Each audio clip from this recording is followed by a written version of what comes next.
बंदी छोड़ सतगुरु रामपाल जी भगवान की जय हो।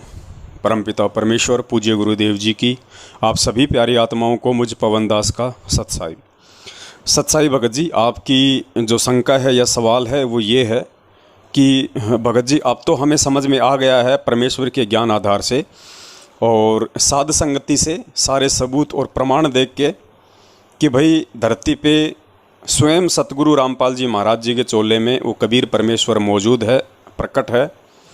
लेकिन शंका ये है कि आज से पहले जब हमें इस बात का मालूम नहीं था और कहीं न कहीं हम थोड़ी बहुत अज्ञानता के चलते हम गुरुजी को अपना जो है सतगुरु ही मान रहे थे, गुरु ही मान रहे थे। और भगवान हम आज से पहले कबीर जी वाली उस फ़ोटो को ही मान रहे थे कि जो दाढ़ी मूछ वाली फ़ोटो है वही गोविंद है, वही कबीर जी हैं जो सतलोक में रहते हैं। और गुरुजी तो उनके भेजे हुए संत हैं जो हमें सतगुरु की भूमिका में आके हमारे को ज्ञान दे रहे हैं, हमारे को सतलोक जाने की विधि बता रहे हैं। तो कहीं ना कहीं हम लोग आज से पहले और ज्ञान को आधार बनाए बिना या पूज्य गुरुदेव जी के सत्संगों को इतनी गहनता से ना सुन पाने और ना समझ पाने के चलते गुरु और गोविंद को हम दो समझ रहे थे। तो अब सवाल ये है कि हमारे घर में जो फ़ोटोएँ लगी हुई हैं, जो हमें आश्रम में भी मिला करती थी पहले, इन फर्जी नामदान केंद्रों पे भी आज भी मिल रही हैं वो फ़ोटोएँ गुरु गोविंद वाली, जिनमें ऊपर दाढ़ी मूछ वाली फ़ोटो है, नीचे गुरुजी को बैठा रखा है। तो अब हमने हमारे घर में या दरबार में उस तरह की जो फ़ोटोएँ लगा रखी हैं, तो अब हम उन फ़ोटोओं का क्या करें? यानी हम अपने घर पर सिर्फ़ और सिर्फ अपने पूज्य गुरुदेव जी का ही स्वरूप रखना चाहते हैं। लेकिन पहले की जो फ़ोटोएँ हैं जो दीवारों पे लगी हुई हैं, दरबार में लगी हुई हैं या किसी फ्रेम में जड़ी हुई हैं, तो उन फ़ोटोओं का अब हम क्या करें?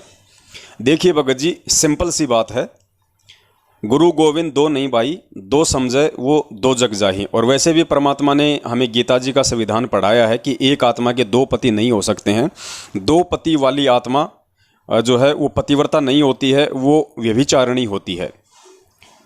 तो भगत जी अब हमने अपने घर पर केवल ये बातें समझ में आने के बाद कि पूज्य गुरुदेव संत रामपाल जी महाराज जी स्वयं कबीर परमात्मा हैं, जो 8 सितंबर 1951 के दिन हम आत्माओं के आत्म कल्याण के लिए, उद्धार के लिए, ज्ञान समझाने के लिए इस पृथ्वी पे प्रकट हैं और हमारे लिए वही आदरणीय हैं, सम्माननीय हैं, पूजनीय हैं। और 650 साल पहले वाला जो उनका स्वरूप समझा जाता है, दाढ़ी मूछ वाला, उस स्वरूप से आज हमारा किसी प्रकार से कोई नाता, कोई कनेक्शन नहीं होना चाहिए। यदि वो परमेश्वर का असली स्वरूप है तो फिर आज जो संत रामपाल जी महाराज जी आए हुए हैं वो क्या स्वरूप है? तो कहीं ना कहीं फिर हमारे दो भाव हो जाएंगे। और गुरुजी कहते हैं कि एक म्यान में दो तलवार नहीं आ सकती, किसी भी तरीके से एक म्यान में एक ही तलवार आ सकती है। तो भगत जी वो जो फ़ोटो है, अब ज्ञान आधार से हमने उस फ़ोटो को अपने घर से हटा देना है। हटाने का मतलब है दो प्रकार से होता है। यदि आपको ज्ञान आधार से समझ में आ गया कि गुरुजी ही परमात्मा है, गुरुजी ही कबीर हैं, उन्हीं से हमारा मोक्ष होना है, उन्हीं से हमारी सारी इच्छाओं की पूर्ति होनी है, तो हमने अपने दिलो दिमाग में, अपने अंदर, अपनी अंतरात्मा में केवल अपने पूज्य गुरुदेव वाले स्वरूप को ही बैठा लेना है।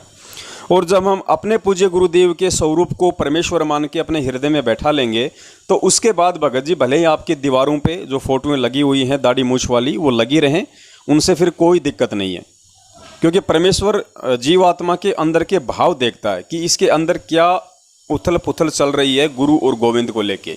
ये आज भी गुरु और गोविंद दोनों को अलग अलग समझता है। मेरे से इतना ज्ञान लेने के बाद, रोज़ाना नित्य नियम में ये वाणियाँ सुनने के बाद कि सतगुरु साहिब एक शरीरा और सतगुरु बिना न लागे तीरा, इतनी वाणियाँ सुनने के बाद भी ये आज भी गुरु और परमात्मा दोनों को अलग अलग मानते हैं या एक ही मानते हैं।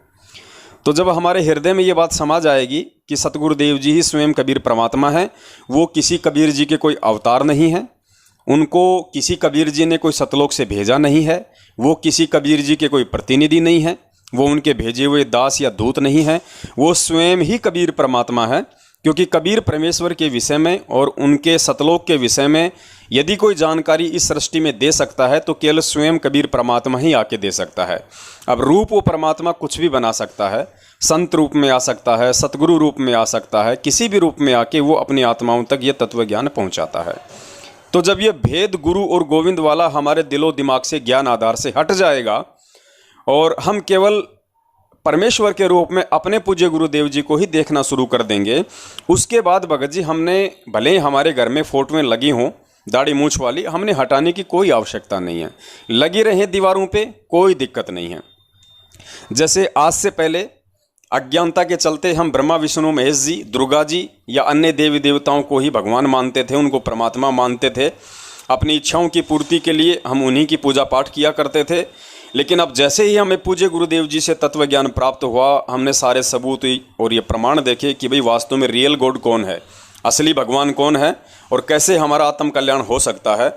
और हमने इन देवी देवताओं का, ब्रह्मा विष्णु महेश जी का और जो ये दुर्गा जी हैं, हमने इनका सम्मान तो करना है, क्योंकि ये देव हैं, ये यहाँ के मैनेजमेंट को चलाते हैं, 21 ब्रह्मांड के मैनेजमेंट को ये चलाते हैं। तो ये इनकी ड्यूटी है, इनकी सेवा है। लेकिन ये अपने तरफ से हमें ना कुछ दे सकते हैं, ना ये अपने तरफ से हमारा कुछ बिगाड़ सकते हैं। तो इस दृष्टिकोण से हमने केवल इनका आदर करना है, हमने सम्मान करना है। लेकिन ये पूजनीय रूप में हमारे लिए नहीं है। पूज्य रूप में केवल हमारे लिए वो परमेश्वर है जो इनका भी जो है पूजनीय है, और वो पूज्य है कबीर परमात्मा। और वो कबीर परमात्मा हमारे सतगुरुदेव जी के रूप में, संत रामपाल जी महाराज जी के स्वरूप में 8 सितंबर 1951 को गांव धनाना, जिला सोनीपत, हरियाणा में हम जीव आत्माओं को ज्ञान समझाने के लिए प्रकट हो चुके हैं। तो उसके बाद भगत जी ब्रह्मा विष्णु महेश जी से या अन्य देवी देवताओं से हमारी कोई दुश्मनी नहीं है, हमें कोई ईर्ष्या नहीं होनी चाहिए, राग द्वेष नहीं होना चाहिए। लेकिन हमें पूज्य गुरुदेव जी ने उनकी स्थिति से अवगत करवा दिया कि इनकी अध्यात्म में कहाँ तक इनकी पहुँच है, ये तुम्हें कहाँ तक का लाभ दे सकते हैं या नहीं दे सकते हैं, ये तुम्हारे अध्यात्म में किस काम के हैं। बस इतनी स्थिति समझ में आने के बाद हमारी इनसे आस्था हट जाएगी। हम इनको जो परमात्मा रूप में देखा करते थे, उसके बाद हम इनको उस रूप में देखना इनको हम बंद कर देंगे। तो यही स्थिति जो दाढ़ी मूछ वाली फ़ोटो है, जिसको हम कबीर परमात्मा की फ़ोटो मानते हैं, उसके प्रति हमारी हो जाएगी कि भैया ये जो रूप है, चलो हमने तो देखा नहीं 650 साल पहले कि परमात्मा इसी रूप में आए थे या किसी और रूप में आए थे, तो हमें क्या पता कि ये कबीर परमात्मा की ही फ़ोटो है। उस समय तो कोई कैमरा भी नहीं था, कोई वीडियो भी नहीं थे जो उनकी ओरिजिनल फ़ोटो हमारे सामने हो। ये तो एक हाथ से चित्र बनता बनता बनता बनता यहाँ तक आया है। तो हम इसको एक तरीके से काल्पनिक चित्र कह सकते हैं। और गुरुदेव ने भी अपने सत्संग में कई बार स्पष्ट कर दिया कि पुण्यात्माओं, तुम जो ये फ़ोटो देखते हो, ये प्रभु की वास्तविक फ़ोटो नहीं है, प्रभु का रूप ऐसा नहीं है, वो तो किसी भी रूप में आ सकते हैं। तो जिस रूप में आज प्रभु आ चुके हैं, वही रूप हमारे लिए पूजनीय है, आदरणीय है, सम्माननीय है। तो इस प्रकार से भगत जी उस फोटो से हमारे भाव समाप्त हो जाना चाहिए कि जब वो फोटो ना हमें सत्संग सुना सकती, ना हमारी प्रार्थना सुन सकती, ना हमें आशीर्वाद दे सकती, ना हमें सतलोक जाने का मार्ग बता सकती, ना हमारी काल के जाल से फोटो को रक्षा कर सकती, तो उस फोटो का एक भगत के जीवन में क्या महत्व है? कोई महत्व नहीं है। और उस फोटो का यदि हम प्रकट दिवस मनाएं, उस फोटो को हम भगवान मान के पूजें, तो 21वीं सदी में और पिछली पीढ़ी में और सतगुरु का भगत होकर ऊपर से तत्व ज्ञान लेके उस भगत की सबसे बड़ी महामूर्खता होगी, जो जिंदा कबीर रूप में आए हुए सतगुरु रामपाल जी महाराज जी का प्रकट दिवस मनाने के बजाय उसे काल्पनिक फोटो का प्रकट दिवस मनाता है।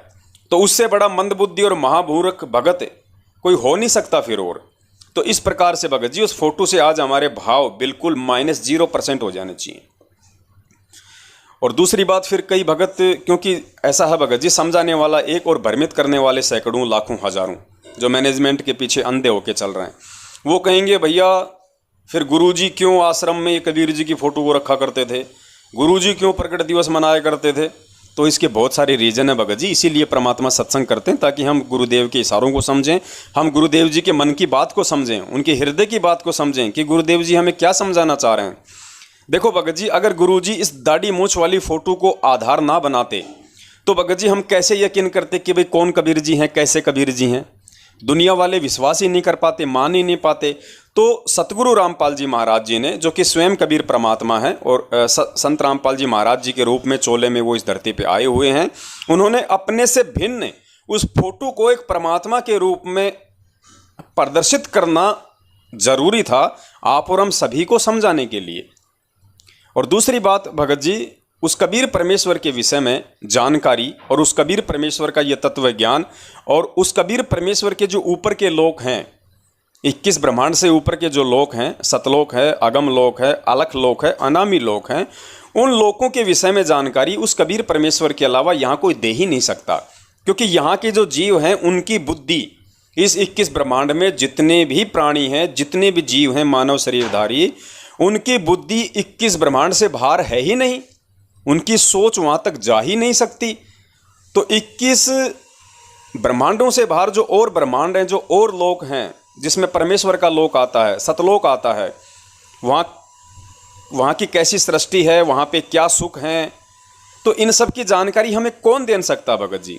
जब 21 ब्रह्मांड के प्राणियों को जानकारी है नहीं, काल भगवान ये जानकारी जानबूझ के देगा नहीं, तो फिर वो जानकारी देगा कौन आके? तो ये तो स्वयं सिद्ध है भगत जी, वो परमेश्वर स्वयं ही संत रूप में, सतगुरु रूप में यहाँ पे आके अपने द्वारा रची गई सृष्टि की जानकारी ठीक ठीक प्रकार से देते हैं। फिर गुरुदेव ने अनेक सत्संगों में जिक्र किया कि वो परमात्मा खुद ही सतगुरु की भूमिका करता है, खुद ही तत्वदर्शी संत की भूमिका करता है, और परमात्मा तो वो है ही है। तो इस प्रकार से भगत जी अब हमने इन चीज़ों को समझना है कि सतगुरुदेव जी के द्वारा इस दाढ़ी मूछ वाली फ़ोटो को कबीर जी के रूप में पेश करना ज़रूरी भी था और उनकी मजबूरी भी था। जैसे गुरुजी ने सत्संगों में बताया कि एक जिला कलेक्टर जो सादा वर्दी में रहता है, सिविल ड्रेस में रहता है, और वो किसी गांव में जाके कहे कि भाई मैं तुम्हारा जिला कलेक्टर हूं, तो भगत जी उसकी बात को कोई नहीं मानेगा। उसको वो तवज्जो, वो आदर सम्मान नहीं दिया जाएगा जो एक जिला कलेक्टर को लोगों के द्वारा दिया जाना चाहिए। और वही जिला कलेक्टर यदि एक पुलिस वाले को साथ में लेके किसी गाँव में जाए और गाड़ी से पहले पुलिस वाला कांख में डाल के बंदूक और नीचे उतर के कहे कि भाई गाड़ी में जिला कलेक्टर साहब हैं, डीसी साहब हैं गाड़ी में, तो वही गांव वाले उस पुलिस वाले की बात पे तुरंत यकीन कर लेंगे और तुरंत वहाँ पे चेयर लाएंगे, ठंडा पानी लेके आएंगे, कैंपा कोला लेके आएंगे, उसकी बात पे यकीन कर लेंगे। लेकिन वो खुद आके अगर कहे अकेला कि मैं कबीर परमात्मा, कि भाई मैं डीसी हूँ, कोई यकीन नहीं करेगा। तो ठीक इसी प्रकार से उस कबीर परमेश्वर ने भगत जी एक पुलिस वाले की भूमिका करनी पड़ती है, एक संत की भूमिका करनी पड़ती है, एक सतगुरु की भूमिका करनी पड़ती है। यानी अपनी जानकारी स्वयं उस कबीर परमात्मा ने दूसरा रूप बना के देनी पड़ती है हम अज्ञानी जीवों को समझाने के लिए। तो इस प्रकार से भगत जी ये कबीर जी की फ़ोटो को भगवान के रूप में पेश करना ये उस परमात्मा के लिए ज़रूरी था और ये उनकी मजबूरी भी थी। लेकिन भगत जी अब हम उस परमेश्वर के सीधे संपर्क में हैं और ये ज़रूरी था या ये मजबूरी था। अब उस परमेश्वर के 27-28 वर्षों की मेहनत के चलते, क्योंकि 94 से गुरुजी सत्संग कर रहे हैं, तो अब हमने समझ में आ जाना चाहिए, अब हमने इन चीज़ों को जो है अच्छे से समझ लेना चाहिए कि वास्तव में असली माजरा क्या है। गुरुजी क्यों इस फोटो को कबीर जी की फ़ोटो बना के पेश कर रहे थे, क्यों स्वयं वो कबीर होते हुए इस फोटो को कबीर भगवान बता रहे थे। भगत लोग आश्रम में इस फोटो का प्रकट दिवस मना रहे थे, गुरुजी क्यों मना नहीं कर रहे थे? अरे गुरुजी क्यों मना करेंगे भगत जी? अगर आप अपने गुरु को ही कबीर नहीं मानोगे, आप अपने गुरु को परमात्मा नहीं मानोगे, जब तक आप अपने गुरु को प्रकट हुआ मानकर उनका प्रकट दिवस नहीं मनाओगे, तो गुरु क्या करेगा भगत जी बताइए? और जिस दिन आत्माएं अपने गुरु को ही परमात्मा मान लेंगी, अपने गुरु को ही कबीर मान लेंगी, अपने गुरु को ही प्रकट हुआ मान के उनका प्रकट दिवस मनाना शुरू कर देंगी, तो फिर क्या जरूरत है फिर गुरु जी को कबीर जी की फोटो का प्रकट दिवस मनाने की? तो गुरु जी इसी दिन का तो इंतजार कर रहे हैं भगत जी, इसी बात का तो गुरु जी इंतजार कर रहे हैं कि कब मेरे बच्चे मेरे से प्राप्त इस ज्ञान को समझें और इस ज्ञान को आधार बना के फिर कब वो बच्चे मुझ सतगुरु रूप में आए हुए कबीर परमात्मा को समझें और कब वो बच्चे मुझे प्रकट हुआ मानकर मेरा प्रकट दिवस मनाएं, ताकि मेरा काम आसान हो जाए और उसके बाद मैं इन बच्चों को फिर सतलोक भेज सकूं। क्योंकि परमात्मा की वाणी है कि गुरु गोविंद दो नहीं भाई, दो समझे वो दो जग जाही। और गुरुजी भी अनेक बार सत्संगों में कहते हैं कि आपने गुरु को भगवान मानना पड़ेगा। अब बताओ यदि गुरु भगवान नहीं है तो गुरु को भगवान मान कैसे लेंगे भगत जी? गुरुजी हमें किसी नकली वस्तु को असली मानने का आदेश देंगे क्या? अगर गुरुजी ये बात कह रहे हैं कि भाई मुझ रामपाल दास को आपने परमात्मा मानना पड़ेगा वरना आप फेल हो जाओगे, आप त्रिकुटी पे, आप सतलोक नहीं जा पाओगे गुरु को परमात्मा माने बिना, तो गुरुजी खुद परमात्मा है तो ही गुरुजी कहेंगे कि आपने मुझे परमात्मा मानना पड़ेगा। वो स्पष्ट रूप से सीधे साधे शब्दों में हमें नहीं कहेंगे कि मैं ही कबीर परमात्मा हूँ, क्योंकि परमात्मा 3 प्रकार की भूमिकाएं कर रहे हैं यहाँ पे। परमात्मा एक आम मानुष की भूमिका भी कर रहे हैं, परमात्मा एक सुयोग्य भगत की भूमिका भी कर रहे हैं और परमात्मा एक सतगुरु की भूमिका भी कर रहे हैं। तो परमेश्वर को अपना वचन याद रहता है। परमेश्वर जो लीला करता है उसको बेजोड़ तरीके से करता है, उसमें किसी प्रकार की कोई त्रुटि परमात्मा नहीं छोड़ता है। जिस प्रकार बॉलीवुड का कोई एक्टर है, अमिताभ बच्चन है, सलमान खान है, कोई भी है, और वो यदि किसी फिल्म में यदि कोई भिखारी का रोल करता है, उसको यदि कोई भिखारी का रोल दिया जाता है, तो भगत जी वो उस भिखारी वाले रोल में अपनी पूरी जान डाल देता है, इसलिए कि मुझे इस भिखारी के रोल के लिए एक मोटा मेहनताना मिला है और मेरी वजह से अगर ये फिल्म अगर पिट गई तो फिल्म बनाने वाले प्रोड्यूसर का लाखों करोड़ों का नुकसान हो जाएगा। तो भगत जी वो एक नकली एक्टिंग करने वाला फिल्मी एक्टर भी उस भिखारी वाले रोल में, वो अरबोंपति होने के बाद भी वो भिखारी वाले रोल में जी जान डाल देता है। 3 घंटे तक जब आदमी फिल्म देखता है तो वो उसकी दयनीय हालत देख के, उसकी भिखारी वाली हालत देख के, उसकी भूखमरी वाली हालत देख के, उसके फटे पुराने जो कपड़े हैं उनको देख के आदमी आत्मविभोर हो जाता है, आंखों से आंसू टपकने लगते हैं और भूल जाता है कि जिस व्यक्ति को मैं सिनेमा घर में बैठ के भिखारी के रोल में देख रहा हूँ, मैं तो यहाँ पे 300 रुपये खर्च करके अपनी नादानी के चलते मूर्ख बन रहा हूँ, उस आदमी को मैं भिखारी के रूप में देख रहा हूँ कि देख बेचारा कितना गरीब है, हे भगवान इसके तो जूते भी फटे पड़े हैं, ओ हो। और हम तो उधर ये बातें कर रहे हैं और वही आदमी बॉम्बे में किसी 5 स्टार होटल में बैठ के अपनी गर्लफ्रेंड के साथ में स्विमिंग पूल में पार्टियां कर रहा है, BMW और मर्सिडीज गाड़ियों में घूम रहा है। तो भगत जी मूर्ख कौन बना? जनता बनी। तो इसी प्रकार भगत जी जब एक 2 कौड़ी का जीव एक नकली एक्टिंग के जरिए और ऐसी ऐसी एक्टिंग वो कर सकता है, तो सोचो ये तो परमात्मा है, सबसे बड़ा एक्टर है। सतगुरु से बड़ा एक्टर कौन है? ये तो भगलीगर है, जादूगर है। और ये जो एक्टिंग करेगा तो कौन माई का लाल है जो उस चीज को मतलब समझ जाए। तो 8 सितंबर 1951 में परमात्मा धरती पे प्रकट हुए और 17 फरवरी 1988 को परमात्मा एक भगत के रोल में आए, क्योंकि 17 फरवरी 1988 को परमात्मा ने स्वामी रामदेवानंद जी महाराज जी को अपना मुंह बोला गुरु बनाया। जिस प्रकार से काशी में 650 साल पहले कबीर परमात्मा ने रामानंद जी को अपना मुंह बोला गुरु बनाया, गुरु शिष्य परंपरा को यथावत रखने के लिए।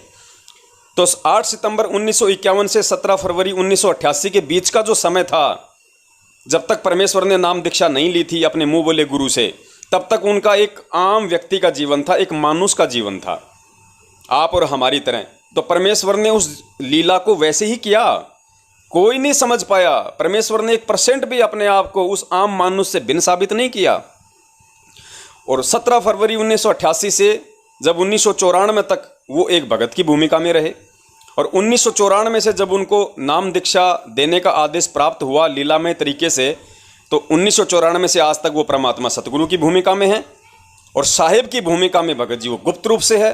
अब वो परमात्मा साहेब है या नहीं है, साहेब की भूमिका में है या नहीं है, इस बात को अब उनके द्वारा दिए गए ज्ञान आधार से आप और हमने समझना पड़ेगा। क्योंकि हम रोज नित्य नियम में पढ़ते हैं कि साहेब से सतगुरु भय और सतगुरु से भय संत और धर धर वेख विशाल अंग, वो खेल है आदि और अंत।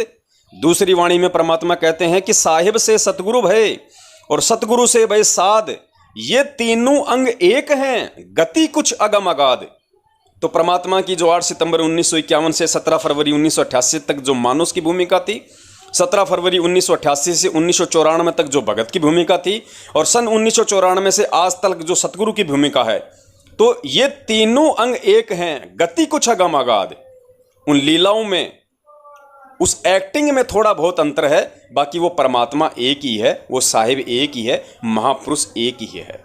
तो इस प्रकार गुरुजी तो इस प्रकार से भगत जी जब हम अपने सतगुरु देव जी को पहचान के उन्हीं के द्वारा दी गई इस बुद्धि से, उनके द्वारा दिए गए तत्व ज्ञान आधार से उन्हें पहचान कर जब हम उन्हें प्रकट हुआ परमात्मा मान के उनका प्रकट दिवस मनाने लग जाएंगे 8 सितंबर के दिन, तो भगत जी उस परमात्मा को फिर आगे आने वाले दिनों में क्या आवश्यकता है उस काल्पनिक फोटो का प्रकट दिवस मनाने की।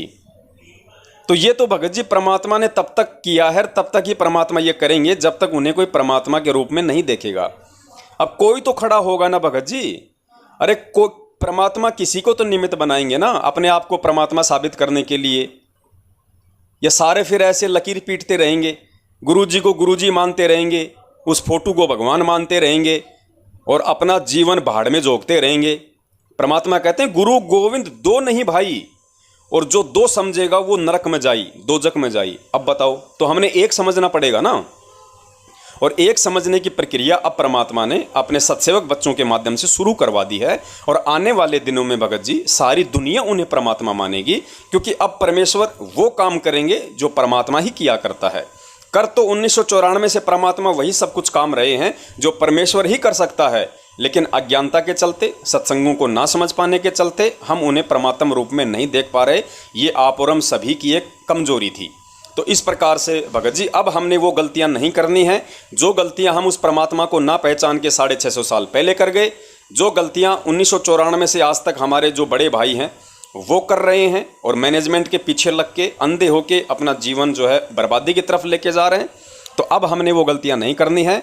अब हमने अपने हृदय में अपने परमपिता परमेश्वर सतगुरु रामपाल जी महाराज जी के ही स्वरूप को बैठाना है। उसी रूप में हमने उनकी पूजा करनी है, उनकी आराधना करनी है। उसी रूप में हमने उनके आदेशों को मानना है।